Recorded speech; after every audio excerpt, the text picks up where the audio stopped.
A senior police officer and an army man lost their lives and two soldiers, including a major, were injured in a 5-hour encounter in Jammu and Kashmir's Kulgam district. 3 JeM terrorists have been killed by India's forces. The encounter comes amid high tensions in the Kashmir Valley following the terror strike on a CRPF convoy in Pulwama, and security forces also faced the brunt of angry mob who had come near the encounter site. Zeenat joins us on the phone line with all the updates. Zeenat, what's the situation on the ground? 3 JeM terrorists have been gunned down by India's forces. Yes, Shobit, 3 militants were neutralized by the security forces yesterday in Kulgam operation. The intel was there that the militants are trapped, though CASO accordingly was launched and the militants then fired upon the security forces, triggering an encounter.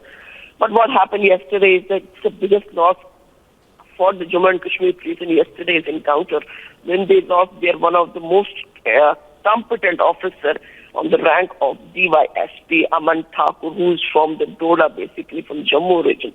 He lost his life in encounter, and also army suffered a loss. But simultaneously, 3 militants of the Jaish-e-Mohammed, 2 local boys and 1 Pakistani militant were neutralized. At the same time, Indian army also suffered loss of its Jawan, and also the 3 army men were also injured in the same encounter.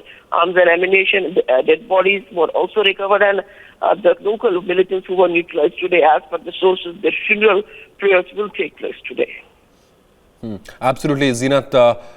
7 of our forces have attained martyrdom recently in the fight against Pakistan-backed terrorism. India's forces continue to fight Pak-based terrorists, and Zeenat, these are Jaish-e-Mohammed terrorists. 3 of them have been gunned down in this encounter. What else can you tell our viewers? Yes, absolutely. The militants, they were in the particular local boys have joined in 2018. Since then they were active, but Pakistani. So we couldn't get the details since when he was active in the valley, but they were well-trained militants because the way gunfight was erupted. And also all the 3 boys are from the Jaish-e-Mohammed, as we have been pointing since yesterday when the encounter was carried by the security forces in Kulgam, called the Turigam area, where the militants were trapped. And also what we picked yesterday was that the 3 civilians also received the injuries, the bullet injuries, because when they tried to disrupt the anti-militancy operation by pelting towards the security forces, right, we also witnessed the clashes in the area during the encounter. All right, Zeenat, I'd like to thank you for joining us this morning. 3 JeM terrorists have been gunned down by forces.